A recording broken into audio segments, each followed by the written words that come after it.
الرحیم الحمد للہ رب العالمین والصلاة والسلام علی سید الانبیاء والمرسلین محمد وعلی آلہ وصحبہ اجمعین اما بعد قال اللہ تبارک وتعالی فی القرآن المجید والفرقان الحمید فاعوذ باللہ من الشیطان الرجیم بسم اللہ الرحمن الرحیم لقد كان لكم في رسول الله أسوة حسنة لمن كان يرجو الله واليوم الآخر صدق الله مولانا العظيم وصدق رسوله النبي الكريم ونحن على ذلك لمن الشاهدين والشاكرين والحمد لله رب العالمين اللهم صل على سيدنا محمد وعلى آل سيدنا محمد واصحاب سیدنا محمد وبارک وسلم۔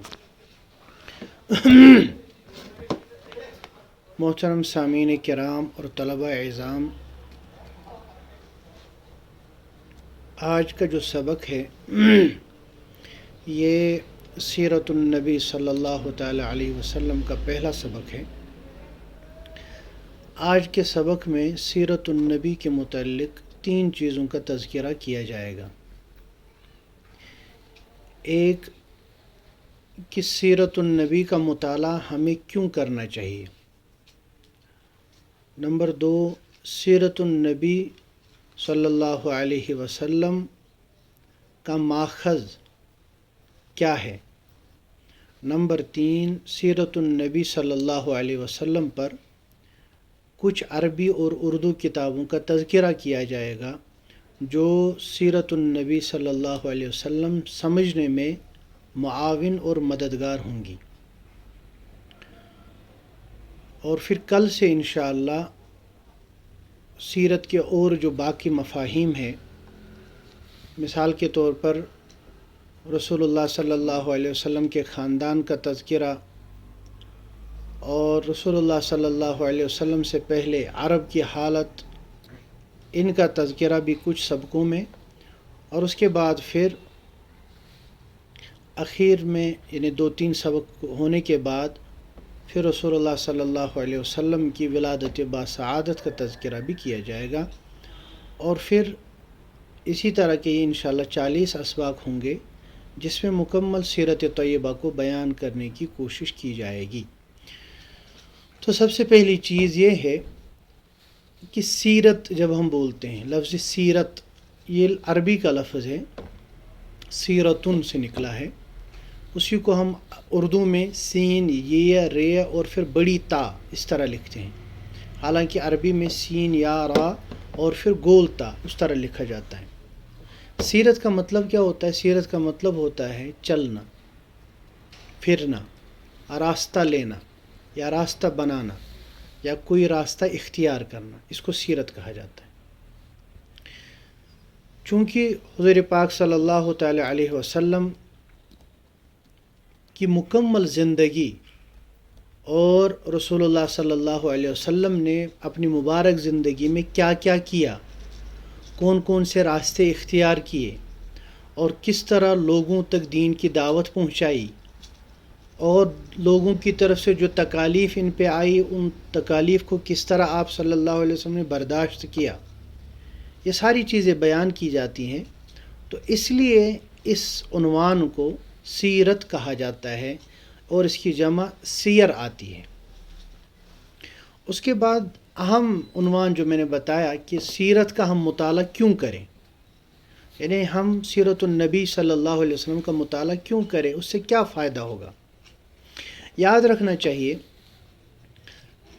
کہ رسول اللہ صلی اللہ علیہ وسلم کی ذات بابرکات کو اللہ تبارک و تعالیٰ نے قرآن پاک میں اسوہ حسنہ بیان کیا۔ جو میں نے آیہ کریمہ تلاوت کی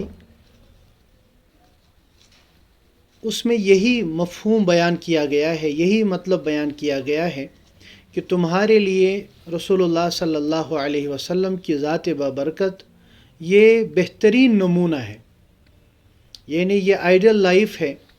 اگر تم بہترین زندگی گزارنا چاہتے ہو تو اس کے لیے بہترین زندگی رسول اللہ صلی اللہ علیہ وسلم کی زندگی ہے۔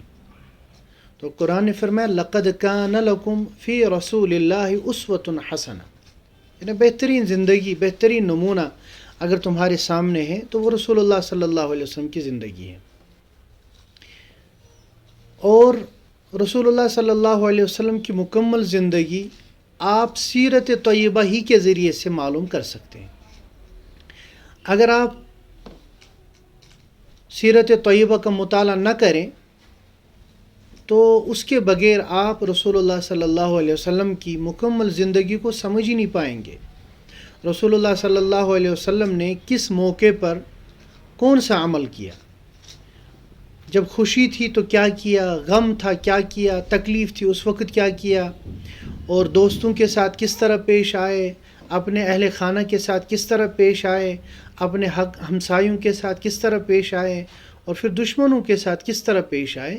یہ سارے احوال، یہ ساری حالات صرف اور صرف سیرت طیبہ ہی میں معلوم ہوتے ہیں.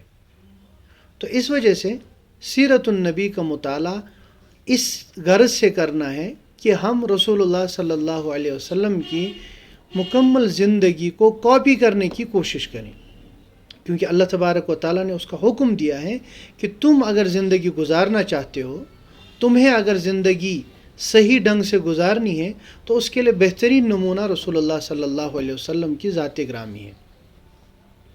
دوسری چیز، قرآن پاک میں بھی اشارتاً اور احادیث مبارکہ میں حضور پاک صلی اللہ علیہ وسلم نے بالکل وضاحت صراحت کے ساتھ بیان فرمایا کہ رسول اللہ صلی اللہ علیہ وسلم سے محبت کرنا یہ جزو ایمان ہے. چنانچہ ایک حدیث میں فرمایا، لا یؤمن احدکم حتی اکون احب الیہ من والدہ وولدہ والناس اجمعین. تم میں سے کوئی تب تک مومن کامل نہیں ہو سکتا، نہیں بن سکتا، جب تک میں یعنی رسول اللہ صلی اللہ علیہ وسلم کی ذات اس کے نزدیک اس کی اپنی جان، اس کے اہل و عیال، بلکہ تمام لوگوں سے زیادہ محبوب ہو. یعنی ایک انسان کے لیے رسول اللہ صلی اللہ علیہ وسلم کی ذات اپنے سے بھی زیادہ محبوب اور اپنے سے بھی زیادہ جو ہے اہم ہونی چاہیے. قرآن پاک میں اس کو ایک الگ عنوان سے ذکر کیا، النبی اولا بالمؤمنین من انفسہم، کہ نبی کریم صلی اللہ علیہ وسلم یہ ایمان والوں کے لیے ان کی جانوں سے بھی زیادہ اہم ہے. تو اب جس ذات سے، جس شخصیت سے محبت کی جاتی ہے، جسے ہم محبوب کہتے ہیں، اس محبوب کی ہر ادا سے، اس محبوب کی ہر چیز سے انسان کو محبت ہوتی ہے.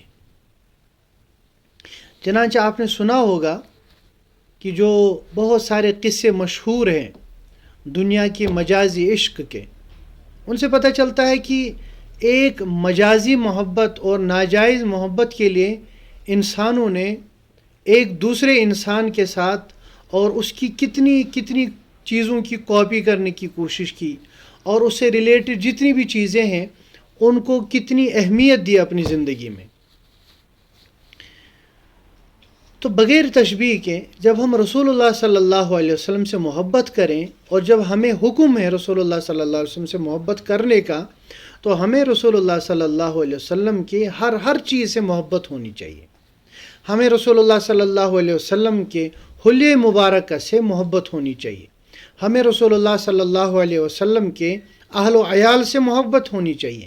ہمیں رسول اللہ صلی اللہ علیہ وسلم کے صحابہ اور ملنے والوں سے محبت ہونی چاہیے. ہمیں رسول اللہ صلی اللہ علیہ وسلم کے در و دیوار سے محبت ہونی چاہیے. ہمیں رسول اللہ صلی اللہ علیہ وسلم کے اخلاق اور کمالات اور خصائل سے محبت ہونی چاہیے. ہر چیز جو ریلیٹ ہوتی ہے، جو رسول اللہ صلی اللہ علیہ وسلم کے ساتھ جو ہے جس کا تعلق ہے، اس سے ہمیں محبت ہونی چاہیے. یہ ایمان کا تقاضا ہے. اور اگر کوئی بندہ رسول اللہ صلی اللہ علیہ وسلم سے اتنی محبت نہ کرے تو اس کا مطلب یہ ہے کہ اس کا ایمان ہی کامل نہیں. چنانچہ بخاری مسلم کی روایت ہے کہ حضرت عمر فاروق رضی اللہ تعالیٰ عنہ ایک دفعہ رسول اللہ صلی اللہ علیہ وسلم کے ساتھ جا رہے تھے، تو حضرت عمر کہنے لگے، یا رسول اللہ صلی اللہ علیہ وسلم، آپ کی ذات گرامی مجھے ہر چیز سے زیادہ محبوب ہے، البتہ اپنی ذات سے زیادہ محبوب نہیں. یعنی محبت مجھے اپنی ذات سے زیادہ ہے اور باقی پوری دنیا میں آپ سے زیادہ محبت ہے. تو رسول اللہ صلی اللہ علیہ وسلم نے فرمایا عمر یہ نہیں چل سکتا، یہ نہیں ہو سکتا۔ اس کے بعد حضرت عمر فاروق رضی اللہ تعالیٰ عنہ نے فرمایا، عرض کیا یا رسول اللہ صلی اللہ علیہ وسلم آپ کی ذات گرامی مجھے اپنی ذات سے بھی زیادہ محبوب ہے۔ تو حضور پاک صلی اللہ علیہ وسلم نے فرمایا الآن یا عمر، اے عمر اب محبت کامل ہے۔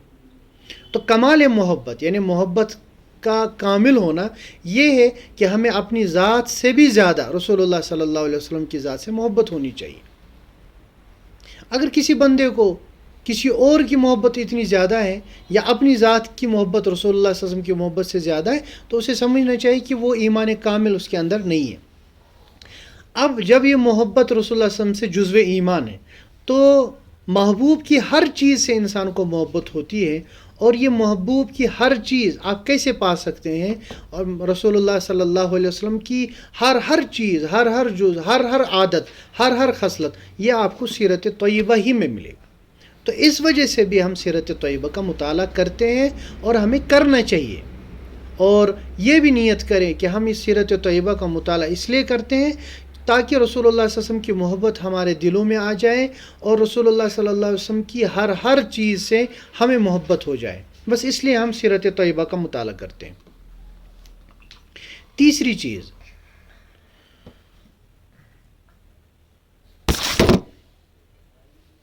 چیز کہ رسول اللہ صلی اللہ علیہ وسلم کی اطاعت اور اتباع، اس کا حکم قرآن پاک نے اور رسول اللہ صلی اللہ علیہ وسلم نے خود فرمایا ہے۔ چنانچہ قرآن پاک میں ہے یا ایھا الذین آمنوا اطیعوا اللہ و اطیعوا الرسول، اے ایمان والو اللہ کی بھی اطاعت کرو اور اللہ کی اطاعت کے ساتھ ساتھ رسول اللہ صلی اللہ علیہ وسلم کی بھی اطاعت کرو۔ بلکہ ایک موقع پر فرمایا من یطع الرسول فقد اطاع اللہ، جو رسول اللہ صلی اللہ علیہ وسلم کی اطاعت کرتا ہے گویا کہ وہ اللہ ہی کی اطاعت کرتا ہے۔ اطاعت اور اتباع کا مطلب ہے ان کے نقش قدم پہ چلنا، ان کا کہنا ماننا، ان کی فرمان برداری کرنا، ان کی تابع داری کرنا، اس کو کہا جاتا ہے اطاعت اور اتباع۔ اب دیکھیں رسول اللہ صلی اللہ علیہ وسلم کے ہر حکم، ہر فرمان کو ہمیں ماننا لازم ہے۔ اگر کوئی بندہ رسول اللہ صلی اللہ علیہ وسلم سے محبت کا بھی دعویٰ کرے، رسول اللہ صلی اللہ علیہ وسلم کو اسوہ کاملہ بھی مانے، لیکن اس کے بعد رسول اللہ صلی اللہ علیہ وسلم کی اطاعت نہ کرے، اتباع نہ کرے، تو اسے کہا جائے گا کہ آپ محبت کا دعویٰ تو کرتے ہیں، آپ رسول اللہ صلی اللہ علیہ وسلم کو اسوہ تو مانتے ہیں، لیکن پریکٹیکل لائف میں آپ ان کو فالو نہیں کر رہے ہیں۔ اور اصل مقصود جو ہے وہ پریکٹیکل لائف میں، عملی زندگی میں کسی کو فالو کرنا، یہ اصل مقصد ہے۔ چنانچہ ایک بہت بڑے عالم نے لکھا ہے، فرماتے ہیں لو کان حبک صادقا لاطعتہ ان المحب لمن یحب مطیع، کہ اگر آپ کسی سے محبت کرتے ہیں سچی محبت، جیسے رسول اللہ صلی اللہ علیہ وسلم سے ہم سچی محبت کرتے ہیں، تو فرماتے ہیں اس کے لیے ضروری یہ ہے کہ آپ رسول اللہ صلی اللہ علیہ وسلم کی ہر بات کو مانیں، ہر بات کو فالو کریں۔ محبت کا تقاضا یہی ہے۔ تو اب رسول اللہ صلی اللہ علیہ وسلم نے کب کیا فرمایا، کس وقت کیا فرمایا، اور کون سا واقعہ کب پیش آیا، اور رسول اللہ صلی اللہ علیہ وسلم نے اس خاص موقع پر کون سا آرڈر، کون سا حکم دیا، یہ ہمیں سیرت طیبہ میں ملتا ہے، یہ ہمیں سیرت طیبہ میں ملتا ہے۔ تو یہ تیسرا اہم نقطہ ہے جس کی وجہ سے ہم سیرت طیبہ کا مطالعہ کرتے ہیں، کہ رسول اللہ صلی اللہ علیہ وسلم کی اطاعت اور اتباع ہم پر فرض ہے، اور رسول اللہ صلی اللہ علیہ وسلم کی اطاعت اور اتباع تب تک نہیں ہو سکتی جب تک رسول اللہ صلی اللہ علیہ وسلم کے احوال اور رسول اللہ صلی اللہ علیہ وسلم کے فرمودات ہماری نظروں میں نہ ہوں۔ نمبر 4، رسول اللہ صلی اللہ علیہ وسلم کی اطاعت کے بعد ایک اہم چیز ہوتی ہے، ایک کوئی انسان ہے جو تبلیغ کا کام کرتا ہے، جو دوسروں تک دین اسلام کا پیغام پہنچانا چاہتا ہے، جو دوسروں تک دین اسلام کی صحیح ترجمانی کرنا چاہتا ہے، یہ پیغام صحیح طریقے سے پہنچانا چاہتا ہے۔ اس کے لیے لازم، ضروری، بلکہ فرض کے درجے میں ہے کہ وہ رسول اللہ صلی اللہ علیہ وسلم کی سیرت طیبہ کا مطالعہ کرے، تاکہ وہ دیکھے کہ رسول اللہ صلی اللہ علیہ وسلم نے غیر مسلموں میں دعوت کا کام کس طرح کیا اور اپنے لوگوں میں دعوت کا کام کس طرح کیا۔ دعوت کے دونوں پہلو ہیں کہ رسول اللہ صلی اللہ علیہ وسلم نے دین غیروں تک بھی پہنچایا اور اپنوں تک بھی پہنچایا. اس کا طریقہ کیا تھا، اس تبلیغ کا طریقہ کار کیا تھا، رسول اللہ صلی اللہ علیہ وسلم نے کس طرح تبلیغ فرمائی، اور ہر تبلیغ کرتے وقت یعنی تبلیغ کرتے وقت کتنی سختیاں رسول اللہ صلی اللہ علیہ وسلم کو آئی، کتنی مشکلات آئی، اور رسول اللہ صلی اللہ علیہ وسلم نے فیس کس طرح کیا اور اس مسئلے کو حل کس طرح کیا. تو ایک مبلغ کے لیے ضروری ہے اس اعتبار سے تاکہ وہ یہ سیکھے کہ رسول اللہ صلی اللہ علیہ وسلم کی تبلیغ کس طرح تھی. رسول اللہ صلی اللہ علیہ وسلم کی تبلیغ کا ایک اہم ذریعہ یا بلکہ ایک اہم حصہ جو ہے وہ غیر مسلموں کے ساتھ، تو یہ جو ہے چوتھا پوائنٹ وہ یہ ہے کہ رسول اللہ صلی اللہ علیہ وسلم کی سیرت طیبہ کا مطالعہ ہمیں اس لیے کرنا ہے تاکہ ہم غیر مسلموں میں اور مسلمانوں میں تبلیغ دین کا طریقہ سیکھیں کہ ہمیں دین کس طرح پہنچانا ہے. کیا ہم کہتے ہیں کشمیری میں ڈنڈ تو کنڈ ہے اچھا اس دین واتنا ہو، یعنی کیا ہمیں مطلب ڈنڈے لے کے لوگوں کو دین پہ آمادہ کرنا ہے، یا لوگوں کے دلوں کو جیتنا ہے، یا لوگوں سے اس طرح ملنا ہے، لوگوں سے اس طرح باتیں کرنی ہے کہ وہ دین کی طرف مائل ہو جائے. تو یہ چوتھا پوائنٹ ہے جس کے لیے ہمیں سیرت النبی صلی اللہ علیہ وسلم کا مطالعہ کرنا ضروری بنتا ہے. اور پانچواں اور آخری پوائنٹ وہ یہ ہے کہ رسول اللہ صلی اللہ علیہ وسلم کی سیرت طیبہ کا مطالعہ کرنے سے ہمیں یہ معلوم ہوتا ہے کہ رسول اللہ صلی اللہ علیہ وسلم کے زمانے میں پورا عرب جو جاہلیت کا سرچشمہ تھا، جہاں سے ہر قسم کی جہالت، ہر قسم کی بے دینی، ہر قسم کا اجڑپن، ہر قسم کی گمراہی پھیل رہی تھی. یعنی کوئی گناہ، کوئی کرائم، کوئی کیا کہتے ہیں غلط سے غلط چیز، بری سے بری چیز ایسی نہیں ہے جو اس معاشرے میں نہیں تھی جس معاشرے میں رسول اللہ صلی اللہ علیہ وسلم کی ولادت ہوتی ہے. آپ آگے انشاءاللہ سیرت میں پڑھیں گے کہ معاشرہ کیا تھا، وہ کیسا خطرناک، کیسی یعنی خونخوار قوم تھی، وہ کیسے خوفناک لوگ تھے.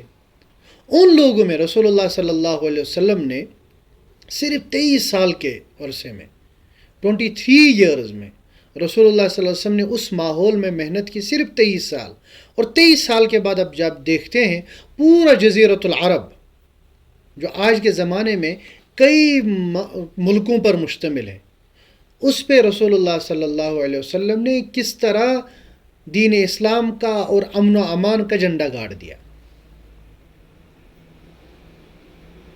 یہ ایک اس انسان کے لیے جو حکمران ہو، یا اس انسان کے لیے جو رسول اللہ صلی اللہ علیہ وسلم کی سیرت کا مطالعہ تاریخی تناظر میں کرنا چاہے، اور یہ جو اس وقت کا یعنی اس وقت کے جو حالات ہے، یہ جو اس وقت کا زمانہ ہے، اس زمانے میں ہم رسول اللہ صلی اللہ علیہ وسلم کے سیرت طیبہ سے کس طرح ہم اخذ کر سکتے ہیں، اور پھر بالکل اسی طرح کا ایک معاشرہ، اسی طرح کی ایک قوم، یا اسی طرح کی ایک ملت، یا اسی طرح کا ایک جو ہے بہترین معاشرہ یا بہترین ملک ہم کس طرح ڈیولپ کر سکتے ہیں. تو یہ کم از کم 5 پوائنٹ ہے جن کی بنیاد پر ہمیں سیرت النبی صلی اللہ علیہ وسلم کا مطالعہ کرنا ہے، اور جس کو سامنے رکھ کر ہمیں یہ لگتا ہے کہ سیرت النبی کا مطالعہ کرنا ناگزیر یعنی ضروری ہے. اگر کوئی بندہ نہیں کرے گا، اگر کوئی بندہ خاص طور پر مسلمان سیرت النبی کا مطالعہ نہیں کرتا تو 5 چیزوں میں وہ پیچھے رہ سکتا ہے. نمبر 1، وہ کبھی یہ نہیں جان سکتا کہ رسول اللہ صلی اللہ علیہ وسلم اصلی نمونہ کس طرح ہے. وہ کبھی یہ نہیں سمجھ سکتا کہ رسول اللہ صلی اللہ علیہ وسلم سے محبت کرنے کا طریقہ کیا ہے. وہ کبھی یہ نہیں سمجھ سکتا کہ رسول اللہ صلی اللہ علیہ وسلم کی اطاعت اور فرمانبرداری کس طرح کی جا سکتی ہے. وہ کبھی تبلیغ دین کا جو ہے فہم اس کو نہیں آ سکتا. اس کو کبھی معاشرے کو تبدیل کرنے کا اور جو ہے باقی احوال کا علم نہیں ہو سکتا. تو یہ 5 پوائنٹ ہے کم از کم، یہ ہم نے جو ہے اس کو یہ کیا ہے، نوٹ کیا ہے. اس کے علاوہ بھی آپ اپنی جگہ غور کر سکتے ہیں کہ سیرت النبی صلی اللہ علیہ وسلم کا مطالعہ کیوں کرنا چاہیے ہمیں. کم از کم یہ 5 چیزیں جو ہیں ذہن میں رہنی چاہیے کہ ہم سیرت النبی کا مطالعہ اس لیے کر رہے ہیں کیونکہ رسول اللہ صلی اللہ علیہ وسلم کی ذات ہمارے لیے نمونہ ہے. تو اور نمونے کو تب تک، یعنی آئیڈل کو آپ تب تک فالو نہیں کر سکتے جب تک آپ کو پوری اس کی جو ہے نالج نہ ہو، جب تک آپ اس کو پوری اچھی طرح نہ جانتے ہوں۔ نمبر 2، رسول اللہ صلی اللہ علیہ وسلم سے محبت ایمان کا تقاضا ہے، اور رسول اللہ صلی اللہ علیہ وسلم سے جو محبت ایمان کا تقاضا ہے، محبوب کی ہر چیز سے ہمیں محبت ہونی چاہیے، تو اس لیے بھی ہمیں سیرت النبی کا مطالعہ کرنا ہے۔ نمبر 3، رسول اللہ صلی اللہ علیہ وسلم کی اطاعت اور اتباع ہم پر فرض ہے، اور وہ تب تک ہم معلوم نہیں کر سکتے جب تک ہمیں سیرت طیبہ کا مطالعہ نہ ہو۔ اسی طرح سے تبلیغ دین، جو وقت کی اہم ترین ضرورت ہے، بعض اوقات فرض بھی ہو جاتی ہے، بعض اوقات مستحب بھی ہوتی ہے، تو یہ تبلیغ دین کا طریقہ کار کیا ہو، اور اس کے بعد پورے معاشرے کو، بلکہ پوری دنیا کو، پوری سوسائٹی کو تبدیل کرنے کا طریقہ کار کیا ہو، جو رسول اللہ صلی اللہ علیہ وسلم نے اپنی قلیل مدت میں بہترین طریقے سے پورے عرب کا نقشہ پلٹ دیا۔ وہ طریقہ کار کیا تھا، کس طرح رسول اللہ صلی اللہ علیہ وسلم نے وہ سارا کام کیا، کم از کم یہ 5 پوائنٹ ہمارے سامنے ہونے چاہیے۔ یہ ایک عنوان۔ اس کے بعد دوسرا عنوان ہے کہ سیرت طیبہ کا ماخذ اور مصدر کیا ہے۔ مطلب اس کا ہوتا ہے کہ ہمیں کہاں سے پتہ چلے گا رسول اللہ صلی اللہ علیہ وسلم کی سیرت، یعنی رسول اللہ صلی اللہ علیہ وسلم کی سیرت ہم کہاں سے پڑھ سکتے ہیں، اور جب ہم سیرت پہ کوئی کتاب لکھتے ہیں تو ہمیں کن کتابوں کو کنسلٹ کرنا پڑتا ہے، یا سیرت پہ ہم بولتے ہیں تو کون سی کتابیں ہمارے سامنے ہونی چاہیے۔ تو یاد رکھنا چاہیے، سب سے پہلی کتاب جو سیرت میں اہم ترین ماخذ اور مصدر ہے وہ ہے قرآن پاک۔ قرآن پاک میں اللہ تبارک و تعالیٰ نے ڈائریکٹلی رسول اللہ صلی اللہ علیہ وسلم کی سیرت طیبہ کو بیان فرمایا ہے۔ رسول اللہ صلی اللہ علیہ وسلم کے اٹھنے کو، رسول اللہ صلی اللہ علیہ وسلم کے بیٹھنے کو، رسول اللہ صلی اللہ علیہ وسلم کے نماز کو، رسول اللہ صلی اللہ علیہ وسلم کے جو ہے جہادی مہموں کو، رسول اللہ صلی اللہ علیہ وسلم کے مسئلہ بتانے کے انداز کو، رسول اللہ صلی اللہ علیہ وسلم کے دعا کرنے کے طریقوں کو، ہر چیز کو اللہ تبارک و تعالیٰ نے قرآن پاک میں الگ الگ جگہوں پہ بیان فرمایا ہے۔ بلکہ رسول اللہ صلی اللہ علیہ وسلم کے اخلاق اور رسول اللہ صلی اللہ علیہ وسلم کے پھر جو ہے تکلیفوں پر صبر کرنا اور سختیوں پر صبر کرنا، یہ سب اللہ تعالیٰ نے قرآن پاک میں بیان فرمایا۔ چنانچہ حضرت سیدہ عائشہ صدیقہ رضی اللہ تعالی عنہا کی روایت میں آتا ہے، ان سے کسی نے پوچھا کہ رسول اللہ صلی اللہ علیہ وسلم کے اخلاق کے بابرکات کیا ہیں، یعنی حضور کے اخلاق کیسے تھے؟ تو حضرت عائشہ صدیقہ رضی اللہ تعالی عنہا نے ایک جملے میں جواب فرمایا کان خلقہ القرآن، کان خلقہ القرآن، کہ رسول اللہ صلی اللہ علیہ وسلم کے اخلاق جو تھے وہ تو سرتاپا قرآن تھے، یعنی رسول اللہ صلی اللہ علیہ وسلم قرآن کی عملی تصویر تھے۔ قرآن میں جو کچھ ہے، جس چیز کا بھی حکم دیا ہے، اس کا عملی نمونہ، اس کی عملی تصویر جو ہے وہ رسول اللہ صلی اللہ علیہ وسلم کی ذات بابرکات ہے۔ تو جب سیرت نگار سیرت لکھتے ہیں، یا اسی طرح سے سیرت بیان کرنے والا سیرت بیان کرتا ہے، تو وہ سب سے پہلے قرآن کو کنسلٹ کرتا ہے، قرآن پاک کا مطالعہ کرتا ہے، قرآن پاک کو دیکھتا ہے کہ قرآن پاک نے رسول اللہ صلی اللہ علیہ وسلم کی سیرت طیبہ کو کس طرح بیان کیا ہے۔ اس کو ہم کہتے ہیں ماخذ اور مصدر۔ اس کے بعد دوسرا نمبر ہے وہ حدیث پاک کا ہے۔ احادیث مبارکہ میں، بلکہ آپ یہ سمجھے حدیث پاک یہ قرآن پاک کی تشریح ہے، قرآن پاک کی شرح ہے، قرآن پاک کی وضاحت ہے۔ یعنی جس طرح آپ کے پاس ٹیکسٹ بک ہوتی ہے، پھر اس ٹیکسٹ بک کی جو ہے پھر آپ وضاحت کسی دوسرے گائیڈ وغیرہ سے کرتے ہیں، بالکل اسی طرح قرآن پاک کو ٹیکسٹ بک سمجھے اور حدیث پاک اس کی شرح سمجھے۔ قرآن پاک کی وضاحت، قرآن پاک کو جو کھول کر بیان کیا گیا ہے وہ احادیث مبارکہ میں بیان کیا گیا ہے، اور رسول اللہ صلی اللہ علیہ وسلم کی پوری زندگی جو ہے جب آپ ڈھونڈیں گے، تلاش کریں گے، تو وہ آپ کو حدیث پاک میں ملیں گی، چاہے وہ کوئی بھی کتاب ہو، بڑی سے بڑی کتابیں۔ بخاری شریف میں دیکھیں، رسول اللہ صلی اللہ علیہ وسلم کے مناقب پہ، سیرت پہ بالکل الگ ابواب، الگ کتابیں ہیں۔ امام مسلم نے الگ باب باندھے، امام احمد، امام ترمذی، امام نسائی، امام ابو داؤد، اور اسی طرح سے باقی جتنے بھی ائمہ محدثین ہیں، تمام حضرات نے الگ الگ طریقے سے رسول اللہ صلی اللہ علیہ وسلم کی سیرت طیبہ کو بیان فرمایا. تو جب سیرت پڑھنے والا یا سیرت لکھنے والا یا سیرت کو بیان کرنے والا سیرت طیبہ بیان کرے گا تو اس کے سامنے قرآن پاک کے ساتھ ساتھ احادیث مبارکہ بھی ہونی چاہیے، کیونکہ حدیث پاک کو سامنے رکھ کے وہ بیان کر سکتا ہے کہ رسول اللہ صلی اللہ علیہ وسلم کی ذات بابرکات کس طرح تھی. اس کے بعد تیسرے نمبر پہ قدیم فقہی ذخیرہ بھی آتا ہے. پہلے زمانے میں یعنی شروع میں جو فقہ اسلامی ہے یا قانون اسلامی ہے اس میں خاص چیپٹر ہوتے تھے اور خاص طور پر رسول اللہ صلی اللہ علیہ وسلم کی سیرت طیبہ کو بیان کیا جاتا تھا. چنانچہ ایک کتاب بڑی مشہور ہے حضرت امام ابو یوسف رحمۃ اللہ علیہ کی کتاب الخراج. اسی طرح سے انہی کی ایک کتاب ہے کتاب الآثار، اور اسی طرح سے ایک کتاب ہے قاسم بن سلام رحمۃ اللہ علیہ کی کتاب الاموال. ان تمام میں یہ حالانکہ فقہ اسلامی کی کتابیں، لیکن ان تمام میں رسول اللہ صلی اللہ علیہ وسلم کے غیر مسلموں کے ساتھ جو تعلقات تھے، رسول اللہ صلی اللہ علیہ وسلم کے دوسرے ملکوں کے ساتھ جو تعلقات تھے ان کو بیان کیا گیا ہے. تو اس طرح کی جو کتابیں ہیں یہ بھی سیرت طیبہ کا ماخذ اور مصدر ہوتا ہے. اس کے بعد چوتھے نمبر پہ اہم ترین جو چیز ہے وہ ہے جو اسی عنوان سیرت ہی پہ جو کتابیں لکھی گئی ہیں. چنانچہ جب ہم مطالعہ کرتے ہیں تو رسول اللہ صلی اللہ علیہ وسلم ہی کے زمانے میں صحابہ کرام نے بہت سی اہم چیزیں رسول اللہ صلی اللہ علیہ وسلم کی نوٹ کر رکھی تھی. بعض صحابہ کرام نے رسول اللہ صلی اللہ علیہ وسلم کے خطوط تک کو جمع کیا تھا، اور بعض صحابہ کرام نے رسول اللہ صلی اللہ علیہ وسلم کے حلیہ مبارک کو جمع کیا تھا، اور بعض صحابہ کرام نے رسول اللہ صلی اللہ علیہ وسلم کے اخلاق اور خصائل کو کچھ چھوٹی رسالوں میں چھوٹی تحریروں میں جمع کیا تھا. چنانچہ کتابوں میں آتا ہے ایک بہت بڑے تابعی تھے امام عروہ بن زبیر، حضرت زبیر بن العوام رضی اللہ تعالیٰ عنہ کے بیٹے تھے یہ. تو یہ عروہ بن زبیر جو تھے انہوں نے بھی سیرت کے اوپر ایک مختصر کتاب لکھی تھی. اس کا تذکرہ انشاءاللہ آگے آئے گا. سیرت پہ تو بالکل الگ تذکرہ کریں گے کہ کون سی پرانی سیرتیں ہیں.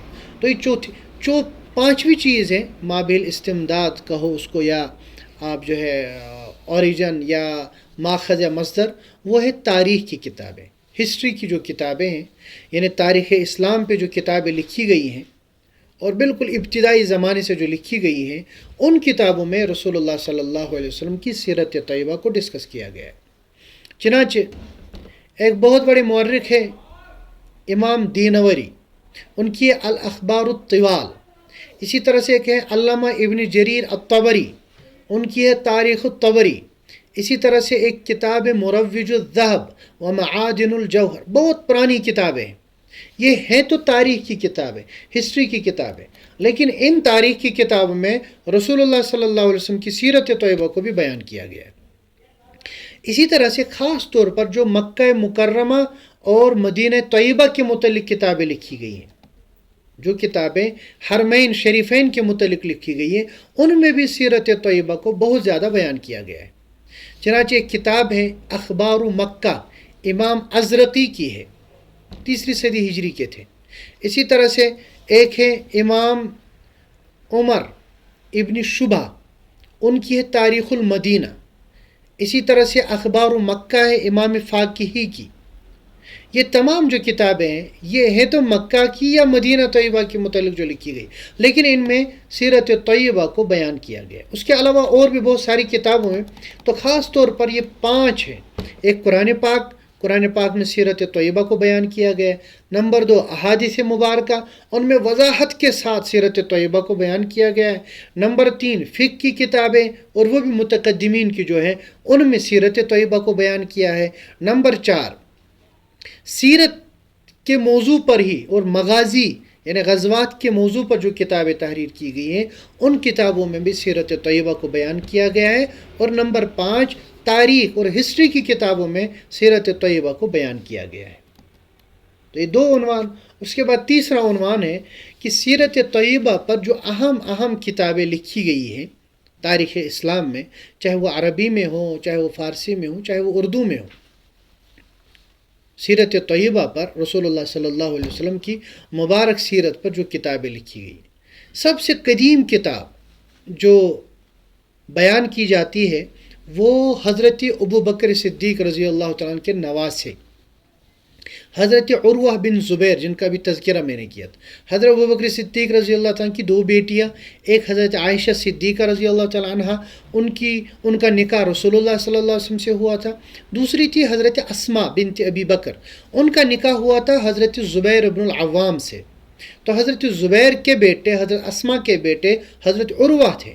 تو عروہ حضرت زبیر کے بیٹے اور حضرت ابو بکر صدیق رضی اللہ تعالیٰ کے نواسے اور حضرت عبداللہ ابن زبیر کے بھائی تھے. اور ان کا شمار جو ہے فقہائے مدینہ میں ہوتا تھا. بڑے فقیہ تھے، یعنی مدینہ طیبہ کے 7 بڑے فقیہ ایک زمانے میں مشہور ہوا کرتے تھے، ان میں ایک یہی تھے حضرت عروہ بن زبیر. تو انہوں نے سب سے پہلی کتاب لکھی ہے سیرت کے اوپر، جس کا نام تھا کتاب المغازی. سیرت کے اوپر انہوں نے سب سے پہلی کتاب لکھی، لیکن یہ کتاب جو ہے ناپید ہے، یہ کتاب ہم تک نہیں پہنچی. اس کو جو ہے اسی زمانے میں کچھ لوگوں نے نظر آتش کیا، یعنی اس کو جلا دیا. ان کے بعد دوسرے ایک امام ہیں، امام ابان ابن عثمان ابن عفان. حضرت عثمان ابن عفان رضی اللہ تعالیٰ عنہ کے بیٹے ہیں، انہوں نے بھی کتاب المغازی اسی زمانے میں لکھی تھی. یہ کتاب بھی جو ہے آگے نہیں چلی، اس کو بھی اسی زمانے میں جو ہے ختم کر دیا گیا، بلکہ وہ ضائع کر دی گئی. اس کے بعد ایک تیسرے ایک اہم شخصیت وہ ہے امام ابن شہاب الزہری رحمۃ اللہ علیہ. یہ 2 صدی ہجری کے بہت بڑے عالم ہیں، محدث ہیں، اور اس کے ساتھ ساتھ سیرت کے یہ امام ہیں. انہوں نے بھی المغازی، کتاب المغازی سیرت طیبہ کے اوپر بہترین ایک کتاب لکھی ہے. اور یہ جو کتاب ہے، اس کتاب کے بہت سارے حصے پھر بعد میں جمع کیے گئے. آج کے زمانے میں تقریباً 2 جلدوں میں چھپتی ہے. اور ان کے بعد انہی کے شاگرد، اور وہ بھی خاص شاگرد، امام موسیٰ بن عقبہ، ان کی ایک کتاب ہے جو مغازی کے اوپر ہے، کتاب یعنی اسی سیرت کے اوپر ہے، یعنی سیرت کے عنوان پر ہے. وہ مشہور کتابیں جو چلتی ہیں. لیکن یہ ساری جو کتابیں ہیں جن کا ابھی تک تذکرہ کیا گیا، حضرت عروہ بن زبیر اور حضرت ابان اور حضرت امام ابن شہاب زہری، اور اس کے بعد ان کے شاگرد موسیٰ بن عقبہ، یہ حضرات جو ہے ان کی بالکل وہ بعین ہی وہ سیرت کی کتابیں اب تک محفوظ نہیں ہیں. البتہ ان کی روایتیں، ان کے نوٹس جو ہے باقی کتابوں میں محفوظ ہیں. اہم ترین کتاب جو اب تک مشہور ہے وہ ہے، اور اب تک الحمدللہ موجود ہے، وہ ہے امام محمد ابن اسحاق، امام محمد ابن اسحاق کی کتاب کتاب السیر والمغازی. یہ بھی 2 صدی ہجری کے عالم تھے. ان کو امام المغازی یعنی سیرت کا امام ان کو کہا جاتا تھا. اور اس زمانے میں انہوں نے یہ بہترین کتاب لکھی، اور سندوں کے ساتھ، بالکل وہ پورے سلسلے سند کے ساتھ رسول اللہ صلی اللہ علیہ وسلم تک سندیں لکھی، ہر واقعے کی. رسول اللہ صلی اللہ علیہ وسلم کی پیدائش کے متعلق جو ہے چیزیں ذکر کی، رسول اللہ صلی اللہ علیہ وسلم کے خاندان کے متعلق جو چیزیں ذکر کی، سب کی سندیں انہوں نے لکھی ہیں. تو یہ جو سیرت ابن اسحاق، اس کو عام طور پر جو ہے سیرت ابن اسحاق کہا جاتا ہے، یہ الحمدللہ اب تک چھپتی ہے، اور اب تک جو ہے اس کو یعنی عربی میں ہے، اور اس کا اردو ترجمہ بھی کیا گیا ہے. اسی سیرت ابن اسحاق کو، یعنی محمد ابن اسحاق کی کتاب المغازی کو، امام ابو اسحاق ابراہیم بن محمد الفزاری، انہوں نے اسی کو تھوڑا ایڈٹ کر کے اور جو ہے اچھی طرح انہوں نے اس کو مہذب کیا. اس کے بعد ایک اہم امام آتے، امام واقدی ان کو کہا جاتا ہے. انہوں نے بھی المغازی کے نام سے، یہ 2 صدی ہجری کے آخر زمانے کے ہیں، انہوں نے المغازی کے نام سے ایک کتاب لکھی، اور جتنے بھی غزوات یعنی رسول اللہ صلی اللہ علیہ وسلم نے جو جنگیں لڑی ہیں ان تمام کا تذکرہ انہوں نے اپنی کتاب میں کیا ہے. اور اس کے بعد کی جو مشہور ترین کتاب ہے سیرت طیبہ پہ جو لکھی گئی ہے، وہ 3 صدی کے بالکل ابتدائی زمانے کی ہے، السیرۃ النبویہ لابن ہشام. امام ابن ہشام رحمۃ اللہ علیہ کی سیرت ابن ہشام ہے، اور اللہ تبارک و تعالیٰ نے سیرت ابن ہشام کو اتنی مقبولیت عطا فرمائی کہ اس سیرت ابن ہشام کی اتنے سارے ایڈیشن چھپے ہیں اس زمانے سے لے کر اب تک. یعنی آج سے آپ سمجھیں، آج سے تقریباً یہ 1250 سال پرانی کتاب ہے اور اس زمانے سے اب تک محفوظ ہیں، اور ہر زمانے کے علماء نے اس کو جو ہے کسی نے ایڈٹ کیا، کسی نے اضافہ کیا، کسی نے اس کو اشعار کے اندر لکھا، کسی نے اس کا ترجمہ کیا۔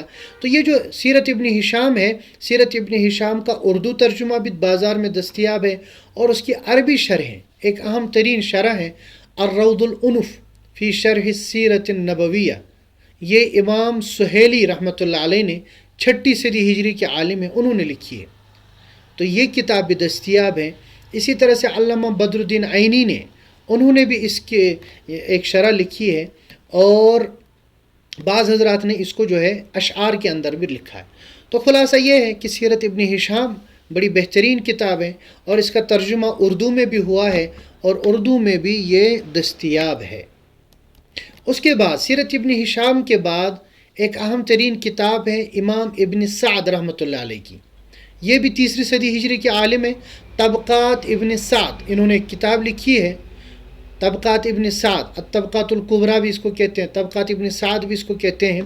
یہ کتاب بڑی مشہور کتاب ہے، اور اس کتاب کی جو 2 والیوم ہے، پہلے والیوم وہ رسول اللہ صلی اللہ علیہ وسلم کی سیرت طیبہ کے اوپر لکھے گئے ہیں، اور یہ کتاب بھی الحمدللہ اب بھی موجود ہے، اور اس کا اردو ترجمہ بھی دستیاب ہے، اس کا اردو ترجمہ بھی ہوا ہے، سیرت یعنی طبقات ابن سعد کا۔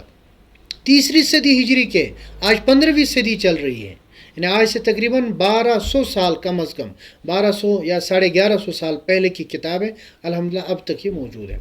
اس کے بعد باقی جتنی بھی کتابیں ہیں، جیسے بہت سارے حضرات نے اپنے اپنے اعتبار سے جو ہے کتابیں لکھی ہیں، البتہ میں کچھ کتابوں کا پھر تذکرہ کرتا ہوں جو بڑی مشہور ہیں اور اب تک چلی آ رہی ہیں، اور آج کے زمانے میں بھی عربی میں وہ موجود ہے، اور اردو میں بھی اس کا ترجمہ کیا گیا ہے۔ امام بیہقی رحمۃ اللہ علیہ، امام ابو بکر احمد ابن حسین البیہقی رحمۃ اللہ علیہ، یہ 5ویں صدی ہجری کے عالم ہیں، انہوں نے ایک کتاب لکھی ہے دلائل النبوہ و معرفت احوال صاحب الشریعہ، رسول اللہ صلی اللہ علیہ وسلم کی نبوت کے دلائل اور رسول اللہ صلی اللہ علیہ وسلم کی سیرت طیبہ کے، عام مشہور دلائل نبوہ اس کو کہتے ہیں۔ یہ کتاب عربی کی کتاب ہے، 7-8 جلدوں میں چھپتی ہے، اور اردو میں بھی اس کا ترجمہ الحمدللہ ہوا ہے، اور پاکستان سے اردو ترجمہ اس کا چھپا ہے، اور یہ کتاب ہر جگہ آپ کو دستیاب ہے، آپ اس کتاب کو پڑھ بھی سکتے ہیں۔ اس کے علاوہ یعنی امام بیہقی رحمۃ اللہ علیہ کی یہ جو کتاب ہے، اس کے علاوہ قاضی ایاز مالکی رحمۃ اللہ علیہ کی ایک بڑی مشہور کتاب ہے، بالکل الگ عنوان ہے، کتاب کا نام ہے الشفاء بتعریف حقوق المصطفیٰ، یعنی اپنے فن کی پہلی اور آخری کتاب ہے۔ کتاب کا نام کیا؟ الشفاء بتعریف حقوق المصطفیٰ، رسول اللہ صلی اللہ علیہ وسلم کے ہم پر کیا حقوق ہیں، رسول اللہ علیہ وسلم کے ہم پر کیا حقوق ہیں، اس کے متعلق یہ کتاب لکھی گئی ہے۔ یہ کتاب بھی الحمدللہ اب تک چھپتی ہیں، حالانکہ یہ 6 صدی ہجری کے عالم ہیں، اور اس کا اردو ترجمہ بھی الحمدللہ ہوا ہے۔ جیسے اس میں انہوں نے لکھا ہے کہ رسول اللہ صلی اللہ علیہ وسلم کے ہم پر کیا حقوق ہیں۔ ایک حق یہ ہے کہ رسول اللہ صلی اللہ علیہ وسلم کی تعظیم کرنا ہر کسی انسان پر، ہر کسی مسلمان پر فرض ہے۔ رسول اللہ صلی اللہ علیہ وسلم سے محبت کرنا ہر کسی مسلمان کے اوپر فرض ہے۔ رسول اللہ صلی اللہ علیہ وسلم کی اطاعت کرنا ہر کسی مسلمان پر فرض ہے۔ رسول اللہ صلی اللہ علیہ وسلم کے اہل بیت سے محبت کرنا ہر کسی مسلمان پر فرض ہے۔ یہ جو کتاب ہے الشفاء، اس کی کئی شرحیں لکھی گئی ہیں۔ شرح کا مطلب اس کی وضاحت، 2 مشہور شرح ہیں، ایک ہے ملا علی قاری حنفی رحمۃ اللہ علیہ، یہ 11ویں صدی ہجری کے بڑے محقق عالم ہیں، مکہ مکرمہ میں رہا کرتے تھے، اصل تھے افغانستان کے، تو انہوں نے لکھی ہے شرح الشفاء، یعنی الشفاء کی شرح۔ اسی طرح سے ایک ہے علامہ خفاجی، امام شہاب الدین احمد ابن محمد الخفاجی، یہ بھی 11ویں صدی ہجری کے ہیں، انہوں نے کتاب لکھی ہے نسیم الریاض فی شرح الشفاء للقاضی ایاز، یعنی قاضی ایاز کی جو الشفاء ہے اس کی انہوں نے شرح لکھی ہے نسیم الریاض کے نام سے۔ یہ کتاب بھی بڑی مشہور ہے، لیکن اس کا اردو ترجمہ نہیں ہے، یہ بھی عربی ہی میں چھپتی ہے۔ اس کے علاوہ ایک اہم ترین کتاب ہے جو حضرت علامہ ابن کثیر رحمۃ اللہ علیہ کی مشہور کتاب ہے۔ علامہ ابن کثیر، امام ابن کثیر جن کو کہا جاتا ہے، ان کی ایک کتاب ہے البدایہ والنہایہ، یہ انہوں نے تاریخ کے اوپر لکھی ہے، البتہ اس کی کچھ جلدیں، پہلی جلد بعض کتابوں میں تو جو 2 جلدیں، بعض میں 1 جلدیں ہیں، وہ ہے السیرۃ النبویہ، السیرۃ النبویہ لابن کثیر. یہ البدایہ والنہایہ کے ساتھ ہی چھپتی ہے اور الگ بھی اس کو چھاپا گیا ہے. تو سیرت ابن کثیر اس کو کہتے ہیں. جس طرح تاریخ ابن کثیر ان کی مشہور ہے، اسی طرح سیرت ابن کثیر بھی ان کی بڑی مشہور ہے. اس کا بھی اردو میں ترجمہ ہو گیا ہے اور اس کا ترجمہ جو ہے وہ بھی بڑا مشہور ہے. اسی طرح سے ایک بہت بڑے عالم ہیں اسی زمانے کے، علامہ ابن قیم رحمۃ اللہ علیہ، علامہ ابن تیمیہ رحمۃ اللہ علیہ کے خاص اخص الخاص شاگردوں میں سے. انہوں نے ایک کتاب لکھی ہے سیرت پر، بہترین کتاب، زاد المعاد فی ہدی خیر العباد، زاد المعاد فی ہدی خیر العباد. اس کتاب کا اردو ترجمہ بھی الحمدللہ آج جو ہے دستیاب ہے، اور عربی میں بھی ہے. اور اسی طرح سے ایک اہم مشہور کتاب ہے، بس عربی میں آخری کتاب کا بولتا ہوں، اس کے بعد اردو کی کچھ کتابوں کا تذکرہ، وہ ہے عیون الاثر فی فنون المغازی والشمائل والسیر. علامہ ابن سید الناس رحمۃ اللہ علیہ کی کتاب ہے. 8ویں صدی ہجری کے بڑے محقق عالم گزرے ہیں. اس میں نبی کریم صلی اللہ علیہ وسلم کی پیدائش سے لے کر وفات تک، اور پھر معجزات، پھر رسول اللہ صلی اللہ علیہ وسلم کے حلیہ مبارکہ، یہ ساری چیزیں ذکر کی گئی ہیں. یہ جو کتاب ہے، یہ کتاب الحمدللہ اب بھی دستیاب ہے، اور اس کا خلاصہ خود اسی نے، علامہ ابن سید الناس نے تحریر فرمایا ہے، اور اس خلاصے کا ترجمہ حضرت شاہ ولی اللہ محدث دہلوی رحمۃ اللہ علیہ نے لکھا ہے، اس سیرت الرسول کے نام سے. حضرت شاہ ولی اللہ محدث دہلوی نے بڑا مختصر جو ہے اس کا ترجمہ کیا ہے. بہت ساری کتابیں، یہ کچھ کتابیں میں نے سیرت پر جو عربی زبان میں ہیں، لیکن اردو میں بھی ان کا کچھ کا ترجمہ کیا گیا، کچھ کا ترجمہ نہیں کیا گیا. اس کے بعد فارسی کی ایک کتاب، اور اس کے بعد پھر اردو کی کچھ کتابیں. فارسی میں مشہور ترین سیرت کی ایک کتاب ہے مدارج النبوہ. یہ ہندوستان کے ایک بڑے محقق عالم ہیں، حضرت شیخ عبدالحق محدث دہلوی رحمۃ اللہ علیہ. یہ 11ویں صدی ہجری کے عالم تھے. انہوں نے سیرت پر بہترین کتاب لکھی ہے مدارج النبوہ. البتہ یہ جو کتاب ہے، اس کتاب کا اردو میں بھی الحمدللہ ترجمہ ہو گیا ہے، اور اردو میں بھی یہ کتاب دستیاب ہے. آپ اس کتاب کا بھی مطالعہ کر سکتے ہیں. اس کے علاوہ اردو کے اندر جو ٹوٹلی اردو میں کتاب لکھی گئی ہے، ایک قاضی محمد سلیمان منصور پوری رحمۃ اللہ علیہ، جن کا تذکرہ حضرت مفتی مظفر حسین صاحب دامت برکاتہم نے پچھلے سبق میں کیا تھا. ان کی کتاب ہے رحمۃ للعالمین، رحمۃ اللہ. اردو کتاب ہے، 3 جلدوں میں چھپتی ہیں، بلکہ کبھی 1 جلد میں بھی کچھ چھپی ہے. 3 جلدوں میں، چھوٹی چھوٹی جلدوں میں چھپتی ہے. بہترین کتاب ہے اردو میں، آپ اس کا مطالعہ بھی کر سکتے ہیں. اسی طرح سے حضرت علامہ اشرف علی تھانوی رحمۃ اللہ علیہ کی ایک کتاب ہے سیرت پر، نشر الطیب فی ذکر النبی الحبیب، نشر الطیب فی ذکر النبی الحبیب. یہ حضرت مولانا اشرف علی تھانوی رحمۃ اللہ علیہ نے جو ہے بالکل ایک الگ طرز سے، بالکل ایک الگ طریقے سے یہ کتاب لکھی ہے. بہترین کتاب ہے، اور اس کی ایک تلخیص بھی ہے اور ایک تسہیل بھی ہے. تسہیل کا مطلب ہوتا ہے اس کو سہل انداز میں بھی جو ہے حضرت تھانوی علیہ رحمہ نے خود ہی کروایا تھا. اچھا، اس کے بعد ایک سیرت کے اوپر ایک اچھی کتاب ہے جو حضرت علامہ سید سلیمان ندوی رحمۃ اللہ علیہ، اور ان سے پہلے علامہ شبلی نعمانی رحمۃ اللہ علیہ نے لکھی ہے. کتاب کا نام ہے سیرت النبی صلی اللہ علیہ وسلم. علامہ شبلی نعمانی بہت بڑے ادیب تھے، بڑے محقق تھے، بڑے مورخ تھے. انہوں نے سیرت کی کتاب لکھی، البتہ صرف اس کی 2 جلدیں لکھی. اس کے بعد ان کا انتقال ہو گیا. اس کے بعد ان کی جو سیرت ہے وہ مکمل کی علامہ سید سلیمان ندوی رحمۃ اللہ علیہ نے. یہ حضرت علامہ انور شاہ، حضرت اشرف علی تھانوی رحمۃ اللہ علیہ کے خاص جو ہے خلفاء میں سے ہیں. انہوں نے اس کی پھر باقی 5 جلدیں لکھی، 7 جلدوں میں چھپتی ہیں. البتہ یاد رکھنا چاہیے اس کے اندر یعنی علامہ شبلی نعمانی رحمۃ اللہ علیہ سے کہیں کہیں پہ تسامح ہوا ہے، یعنی کچھ گڑبڑیں ہوئی ہیں، جن کا تذکرہ مولانا ادریس کاندلوی رحمۃ اللہ علیہ نے، اور اسی طرح سے مولانا عبدالرؤف دانا پوری رحمۃ اللہ علیہ، ان 2 حضرات نے کیا ہے. تو اس لیے اس کتاب کو اگر پڑھیں آپ، بہت بہترین کتاب ہے، خاص طور پر جیوگرافی یعنی عرب کی جو جیوگرافی ہے اور باقی کچھ جو تاریخی چیزیں ان کے اعتبار سے. البتہ اس کے ساتھ ساتھ اگر کہیں گڑبڑ ہوئی ہے تو اس کو وہ کتاب کنسلٹ کرنی چاہیے. ایک اہم ترین کتاب ہے اصح السیر، سیرت کے اوپر حکیم عبدالرؤوف دانا پوری رحمۃ اللہ علیہ کی کتاب ہے.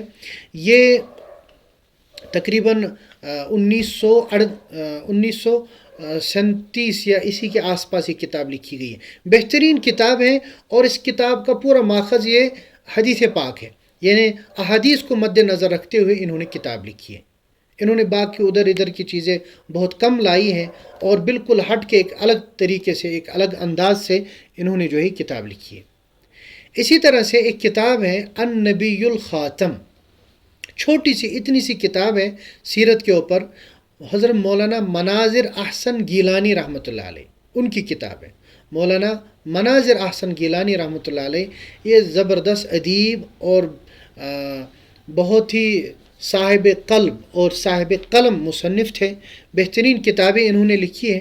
ان کتابوں میں سے ایک یہ ہے النبی الخاتم.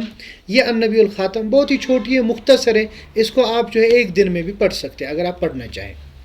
اسی طرح سے ایک اہم ترین کتاب ہے سیرت المصطفیٰ، 3 جلدوں میں چھپتی ہیں، کہیں کہیں 2 جلدوں میں بھی چھپی ہے. حضرت مولانا محمد ادریس کاندلوی رحمۃ اللہ علیہ، شیخ الحدیث و تفسیر ان کو کہا جاتا تھا. بہترین کتاب لکھی ہے، محققانہ انداز میں کتاب لکھی ہے، اور یہ کتاب بڑی محقق کتاب ہے.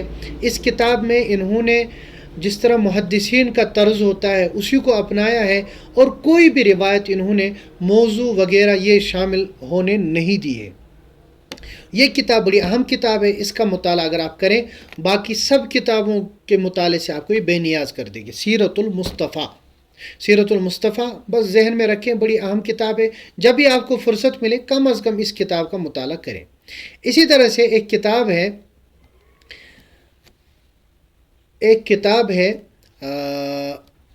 النبی الخاتم کا آگے نبی رحمت.